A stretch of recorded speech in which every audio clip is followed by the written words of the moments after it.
Rabbi Manis Friedman. Hello. Thank God it's Tuesday.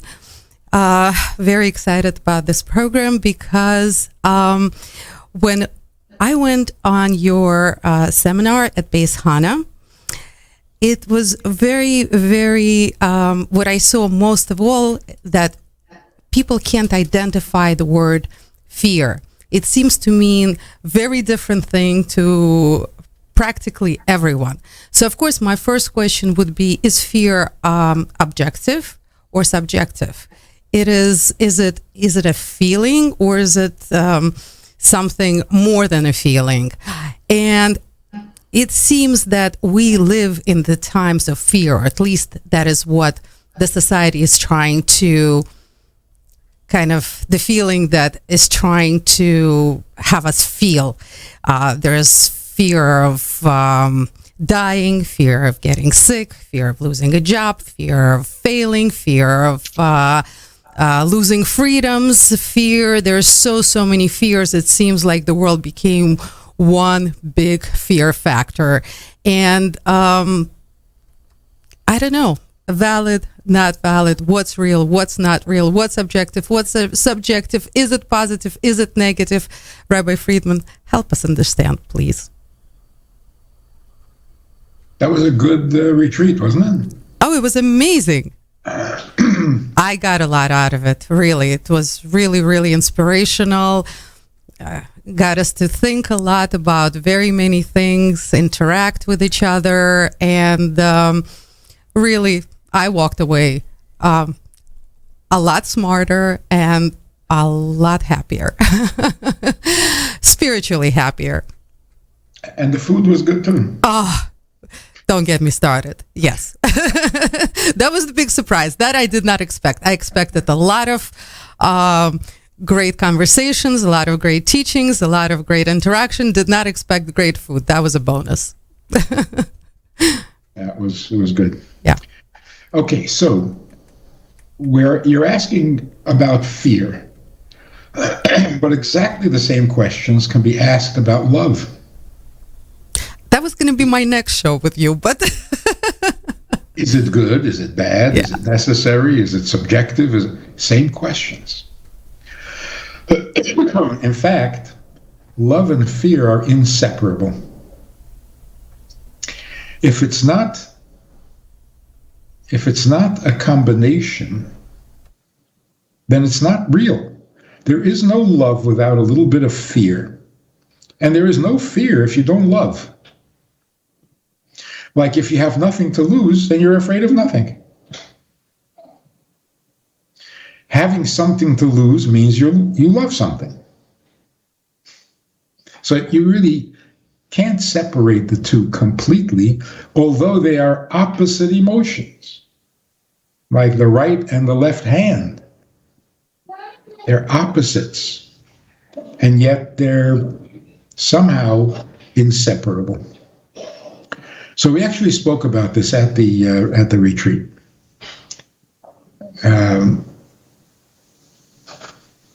The difference between love and fear as an emotion is that love makes me feel full, whole, complete. Fear is anything that makes me feel smaller, weaker, insignificant. So fear comes in both positive and negative forms. I can feel smaller, insignificant, tiny, frail, because I'm in the presence of somebody much bigger than me, much stronger than me, so it makes me feel small. Or I can feel small, vulnerable, and frail because something is threatening me. That can be a snake. I'm not impressed. I'm not in awe. I'm really frightened. But what they have in common is it brings out my vulnerability. Love, on the other hand, brings out my well-being, my positive status. I'm comfortable with who I am. I like being me. That's what love does to you. That's why love can also be very selfish, because it makes me feel good about me.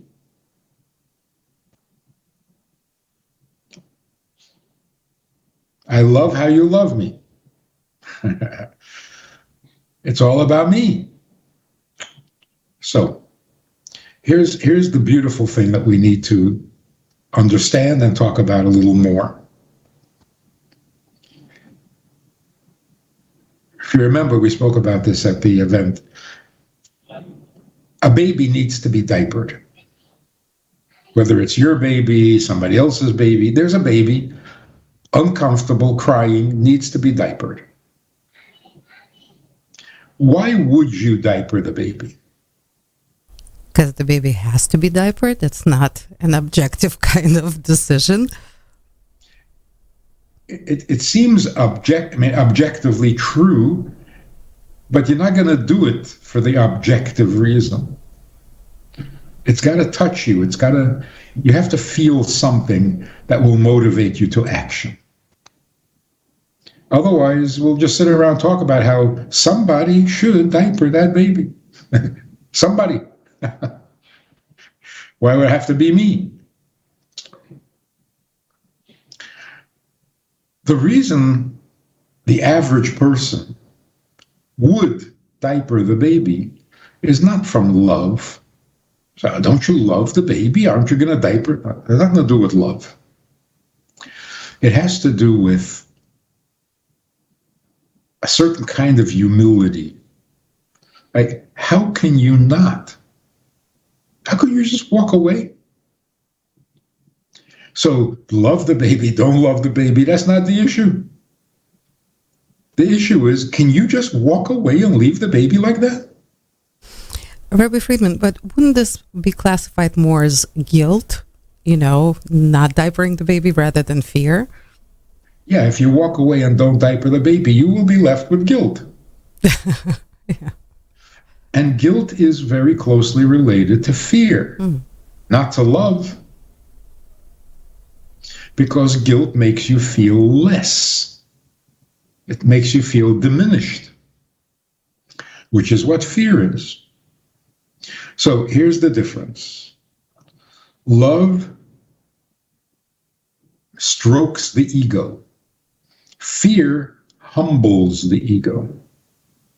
That's the difference. So it doesn't have to be a poisonous snake that is out to kill you, or a terrible storm that is threatening to blow you away. It doesn't have to be fear of pain or dying or misery. That actually, if it could be avoided, is better. We should never have to feel that. The positive fear that is necessary in a normal person's life is that feeling that I can't not. How could I not?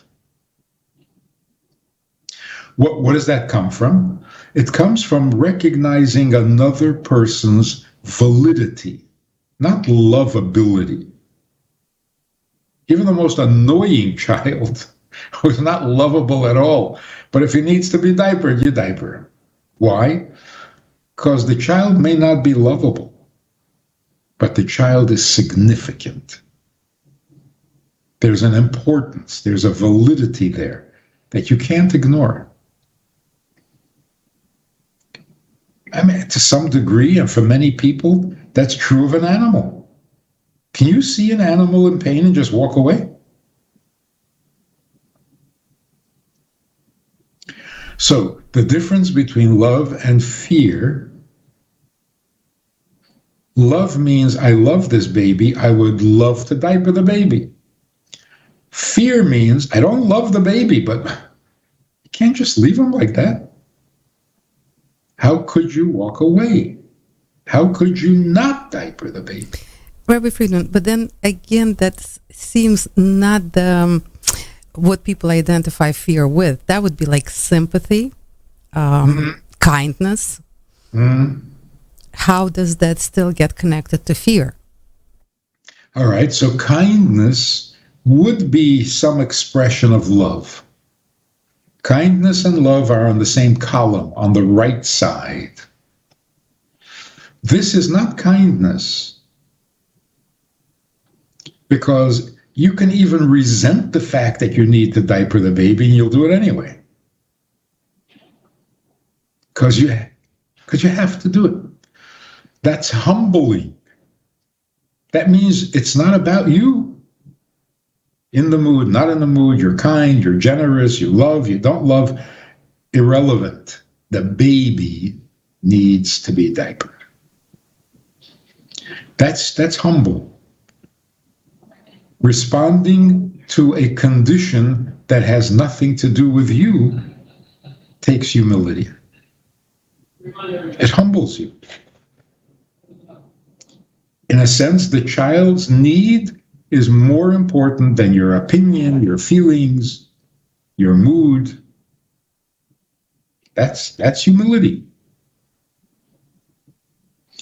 So using a baby as an example is perfect, because you're not afraid of what the baby's going to do to you. He's going to grow up and say, you're the one who didn't diaper me, now you're in trouble. I'm coming for my revenge.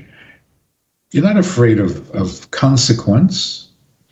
And you're also not looking forward to any benefits. The baby's not going to look you up when he grows up and say, I want to thank you with a big check for diapering me. There's nothing other than the baby's need. That's all there is. And that's undeniable, irresistible. You can't ignore it. So it belongs in the left column on the side of fear, because it's humbling, because it's not about me. Now let's apply this to God. What is fear of God? God-fearing is supposed to be a wonderful thing, but you got to be careful. When you say God-fearing, you mean you're afraid of a lightning bolt coming down from heaven to smite you? That's not fear of God. That's fear of pain. So what should fear of God mean to us? I mean, there are people who will feel very grateful, at least moments, where they're actually moved by God's kindness. A miracle happens to you, some wonderful news, something, and you're full of gratitude, and you're going to do what God asks out of love, out of positive feeling. I don't know, it doesn't get too dramatic with love. But then there are times when it's not that you feel so positive, it's that the reality dictates. If God is asking you to do something, how can you not? How can you not? Not because you love him, but because of who he is. He's the creator. He gave you life, etc., etc. How could you not? How could you take everything he gives, and when he asks for something in return, you're not available? Rabbi Friedman, but again, I would say this falls into the category of respect rather than fear, or gratitude rather than fear. How again does the fear play into this? So in which column would you put respect? Love or fear? It's a hard one. Respect is also humbling. Yeah. It's a humbling feeling when you respect someone. And again, it's not about me. Love, kindness, that's about me.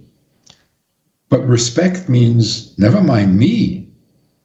This is an important person.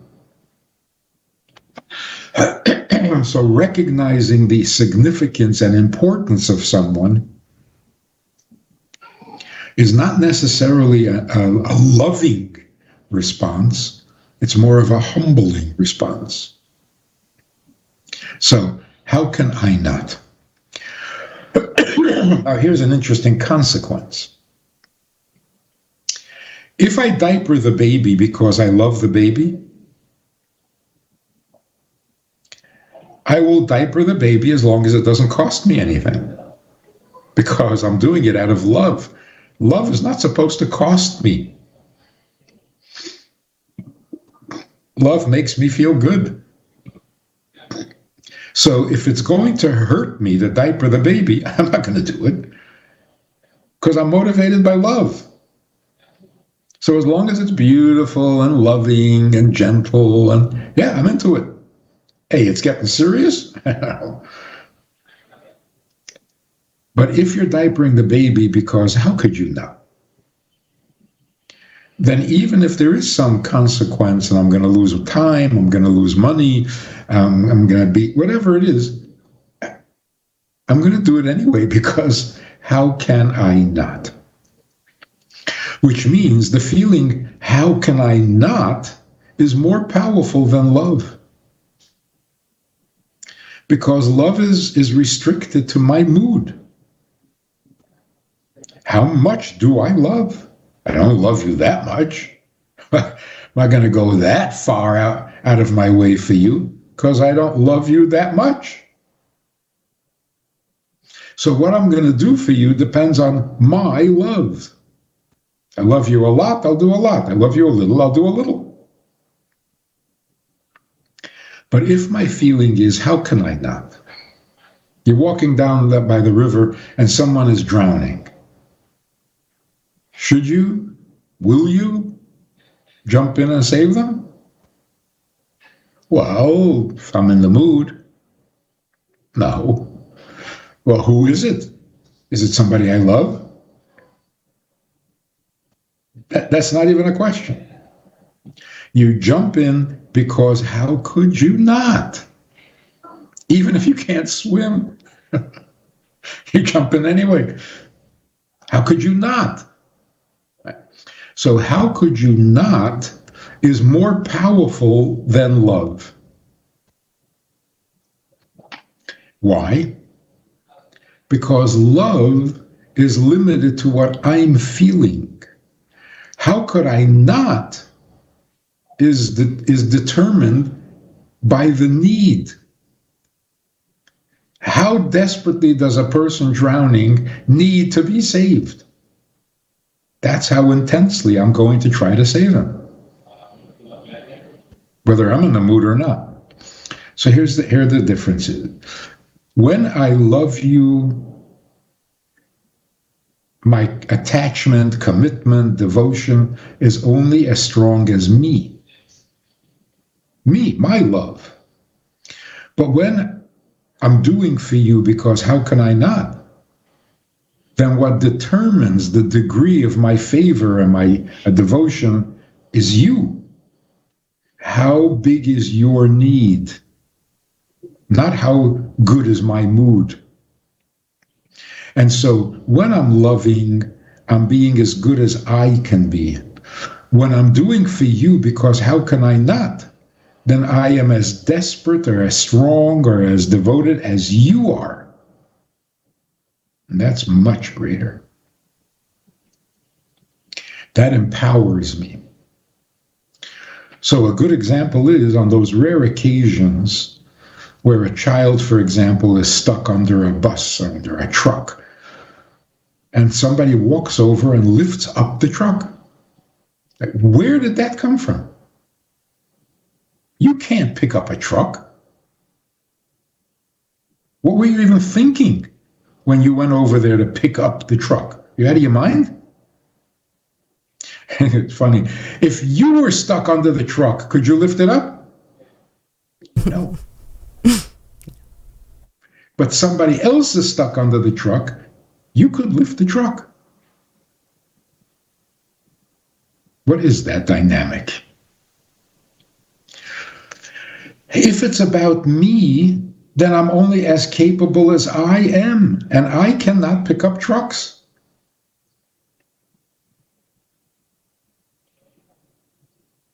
But if it's about the child under the truck, then my ability, my limitations, my strengths, my weaknesses are all irrelevant. This is not about, I stop being me and I become the child's need.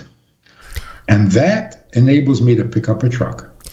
Rabbi Friedman, but don't you need love in this mix of superpower? Because usually people can do that out of fear and love in combination, the super strength. Usually it's the mothers of their children that can lift trucks, or the parents who ran into Uvalde school very recently to protect their children. So doesn't it have to be accompanied with love as well to get that super strength from somewhere? It wouldn't hurt to have a little love there also, but it's not limited to that, because if it's a total stranger, you would do the same thing. Rabbi Friedman, so okay, we've right now it seems like fear has a lot of properties from what we just spoke about. It's compassion, it's respect, it's a need. It's there are a lot of things that it seems that whatever is humbling, it kind of goes on the side of the fear, not on the side of the love, and it seems to be all positive from what we've just discussed. All positive. I don't see any negativity when it comes to fear. However, the society we live in today, it seems that it's coming from different directions into the society, to the people. It's trying to relate to the people, different kind of fears. I mean, somebody is setting all kind of fears into today's society. Fear of death, fear of disease, fear of pandemics, fear of famine, fear of poverty, fear of losing freedoms, fear of people already have a name for it. It's called fear porn.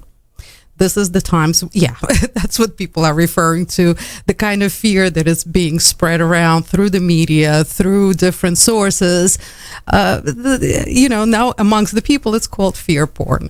So what is going on? What can be accomplished with this kind of spreading of fear into society? What is the purpose, and what can be the outcome based on what we've just discussed? That's a perfect juxtaposition of positive fear and negative fear. All these fears you're describing, we should not have. You shouldn't be afraid of these things. And that's why those who are encouraging it or spreading that kind of fear are abusing you.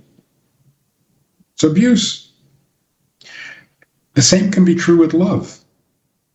For the longest time, love was used as a negative tool to make you feel terrible, to make you feel needy, to make you feel dependent.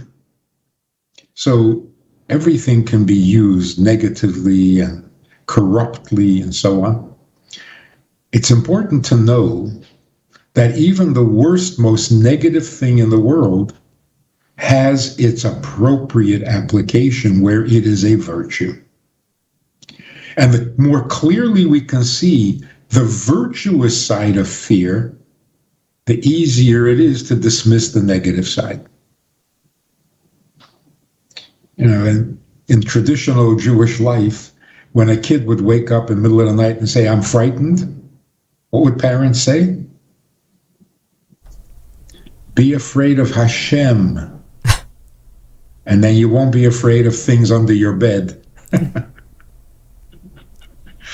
It didn't always work, but it's always true. You're experiencing fear. Okay. Make it the right fear.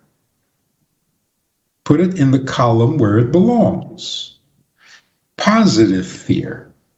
And then the negative fear becomes insignificant and you let it go. So this is a perfect example of where we really need to know positive fear in order to be able to resist all this poison, toxic fear. It's not enough to say, I shouldn't be afraid. I'm going to be brave. I'm going to be brave. I'm not going to be afraid. Fear is real.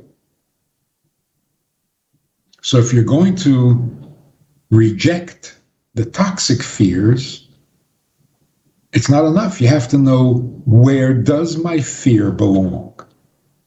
Because I'm feeling fear. I just don't want to fear this. Okay, so what would you rather fear?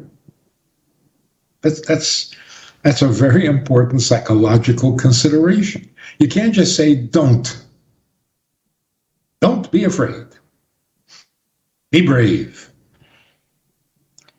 Fear is real.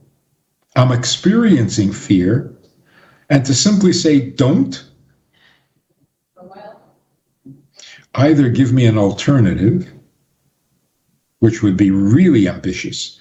Every time you're afraid, feel love instead. Yeah, that's like, don't worry, be happy. Thank you very much for that advice. So it is very helpful with every toxic feeling. I mean, to get really dramatic, a person who feels a need to take their own life, God forbid, is it enough to say, oh no, you're wonderful, love yourself, love yourself? That's a real stretch, because from where I'm sitting right now, love is the most unrealistic and inaccessible. So to say, no, don't kill yourself, love yourself. Get real. It'll take a long time before I love myself in a healthy way. And right now, there's a danger of losing my life. So that's not a good answer. A useful answer would be, you need to kill yourself? Why? Are you in a concentration camp and miserable and dying anyway? And no, you're not. So you're not the one. There are people who need to kill themselves. You're not it. So identify who does need to kill himself. Then that feeling you're having is a little validated, but it doesn't apply to you. See, that's a reasonable next step. Much more reasonable than, no, never, ever, don't ever. What? You're invalidating my entire experience? It's not going to work. There was this woman crying to me many years ago when I first realized this. And something just occurred to me just watching the way she was crying. And I said to her, are you an orphan? The way she was crying suggested an orphan. Like, nobody cares about me. What's going to be with me? Are you an orphan? She says, no. I said, then why do you cry like an orphan? And she stopped. Because all of a sudden, she knew where her feeling belonged, and it didn't belong in her life. So on the one hand, I'm validating. There are orphans, and they cry exactly like that. Big tears. Physically large tears. So is that you? No, I'm not an orphan. Okay. Then leave it where it belongs. It doesn't belong to you. It's almost like telling a child who wants to go home from his friend's house with his friend's little toy truck. You say, no, you can't. You say, I want it. You say, no, you can't. It's stealing. It's not your truck. be very helpful to say, that is such a nice truck. It's Billy's. Billy has such a nice truck. Isn't Billy lucky? But you can't take it because it's Billy's. See, it validates the feeling. Of course you want it and you want to take it home. And Billy is so lucky that it is his and he has it at home. So you're validating the experience while making it clear where the experience belongs. That's much better than saying, what are you, a crook? You're going to steal his truck? Like, your entire feeling, your entire experience, all negative. You're just a bandit. Rabbi Friedman, but what about fear of pain, any kind, physical and emotional? It seems... Run away. Where to? Do whatever you have to protect yourself. That's just a biological response. An animal would do that. Even some plants do that. Protect yourself. But if you want to go really heavy on the subject, part of Jewish survival, the mystery, the secret of the amazing survival of the Jewish people, doesn't come from our love of God, because love is so easily destroyed. It comes from the fear of God. How can you not? So, for example, there were times under other governments where you were not allowed to circumcise your child. It was illegal. Jews circumcised their child. Why? How could you not? How could you not? If it was, oh, that's my favorite mitzvah. No, then you would stop. In other words, when you have this experience, if God wants, if God asks, if God says, how could you not? What does that do for you? It makes you as powerful as God. Because it's not about me anymore. It's about Him. How could you not? He asked, He said, He wants. That's the power of humility. I heard this really good joke. It's a long one, but it makes a good point. The power of humility. Right? This Russian guy comes to America back in the bad old days, and he's not feeling well. He goes to the doctor. The doctor looks at his record, and he says, "Wow, you're a VIP." This guy doesn't understand English very well. All he knows is that initials are very scary.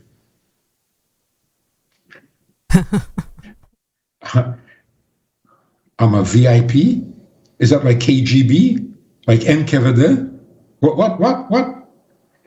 He's frightened out of his mind, because when you use initials, it's very... Anyway, they finish the exam, they go into the doctor's office, and he's waiting to find out what that terrible condition is. Doctor doesn't mention it. So now he's really panicked, because, things that are very important are secret.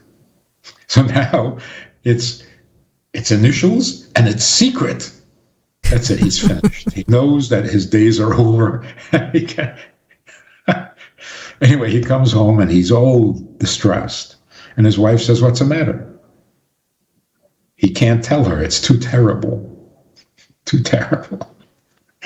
She begs him, "Please, tell me what's wrong." He can't. Finally, she gets it out of him. The doctor said, "I'm a VIP." She looks at him and says, Believe me, you're no VIP. And that saved his life. Oh, I'm not a VIP. Oh, what a relief. See, a little humility can save your life. When you bring in the element of humility, it enables you to be as strong as someone else, not limited to your own strengths and weaknesses. If it's God, if you're thinking, how could I not do what God says? Then you are as powerful as God. You cannot be destroyed. That is a big part of the secret of our survival. Not love of God, fear of God. But fear of God makes me as powerful as the one I fear. Because it's not about me, it's about him. Well, then it's at his standard, not at my standard. Rabbi Friedman, amazing advice. I mean, it's great for people who are at least somewhat there, who can say, yeah, I'm not going to fear everything that's happening here. I'm going to fear the one who's in charge. And that's a great advice, but not everyone is there. What would you advise those people who don't have such strong belief in God, or who are atheist, or I don't know, whatever, who are not there? I have a lot of compassion for atheists today. They are in such trouble because the worst thing you can do under these conditions is believe in nothing. Then you're so vulnerable. The bad news people have got you. It's not a good time to be an atheist, let's put it that way. Like, not today. Save it for tomorrow. Today, don't be an atheist. Don't be ridiculous. When everything in the world, everything you know, everything you see is false and toxic, what's your anchor? So what is real? So what is good and positive? Nothing? Boy, are you in trouble. So a person should think, there's a lot of messing up going around, there's a lot of evil intentions, there's a lot of bad news, there's a lot of fake news, So is that what runs the world? That's the new reality? You know, like saying, the fake is now the new real? No, fake is not real. You can't have a fake reality. So if you know that all of this is fake, then what is real? What is real? It's not a matter of believing, religious, spiritual, none of that. It's just, is somebody running this world? Or is it the bad news people are in charge now and they can do whatever they want? So it's a very minimum but essential form of belief. It's like when people say, things are really bad. Things are really bad, but they'll get better. Are you sure? Are you confident? Things will get better? Oh, yeah. They must. They have to. They have to? Remember how many times we said it can't get any worse? And it got worse. So where do you get this, it has to get better? Where is that coming from? If you examine it closely, it's coming from the belief that there is a creator who runs the world. And it's his world, and he's not going to let you destroy it. I wouldn't call that a very spiritual, religious emotion, but it's real. Yes, there is a creator to the world, and just because people want to be bad doesn't mean that the world is going to go under. It will get better. You have to have at least that degree of faith. Otherwise, you're a statistic. We're definitely the best examples in faith, the Jewish people. Otherwise, we wouldn't be here. It's like this young girl said to me, I don't believe in Mashiach anymore. Life is miserable. I had a miserable childhood. I'm severely damaged. I don't believe a Mashiach is going to come and fix everything. I said, so what are you going to do? She says, I understand the problem because I've experienced it myself. So when I get older, I'll find a way to make things better. I said, you're going to make things better? Be realistic. It's not getting any better. She said, no, of course it's going to get better. I said, well, then you do believe in Mashiach. What do you think Mashiach means? Mashiach is the conviction that the world has a direction, it's moving in that direction, and it will get there. Okay, we need somebody to guide it. All right, fine, so we'll have Mashiach. But the conviction that it will get better is absolutely essential right now. Rabbi Friedman, so amazing. The analogy, if we can sum it all up, the analogy is like this. There is this huge ship called the universe.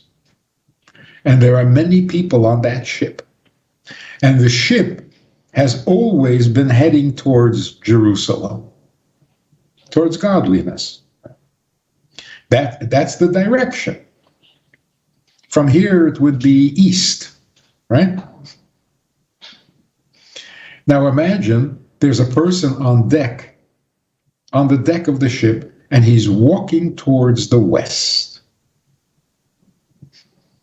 And you stop him and you say, you're going in the wrong direction. That way. We should be going east, not west. He says, I think I'm going in the right direction. So, fine. Go. Gesundheit. You know where you're going to end up? In the east. Because the ship is going to the east.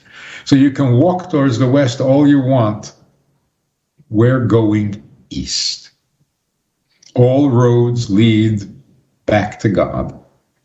It's a pity that you think you're going west. You're just lying to yourself. You're just out of touch with reality.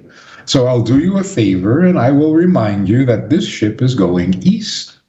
Get with the program. Now, imagine everyone on the ship is walking towards the west. Everyone. But where are we going? We're going east. So, how did everyone get that confused? What's the difference? They're confused. They think they're going west, but they're headed east. It's sad that they're not enjoying the process. They're frustrated because they think they're going in that direction, but they're really not. Okay.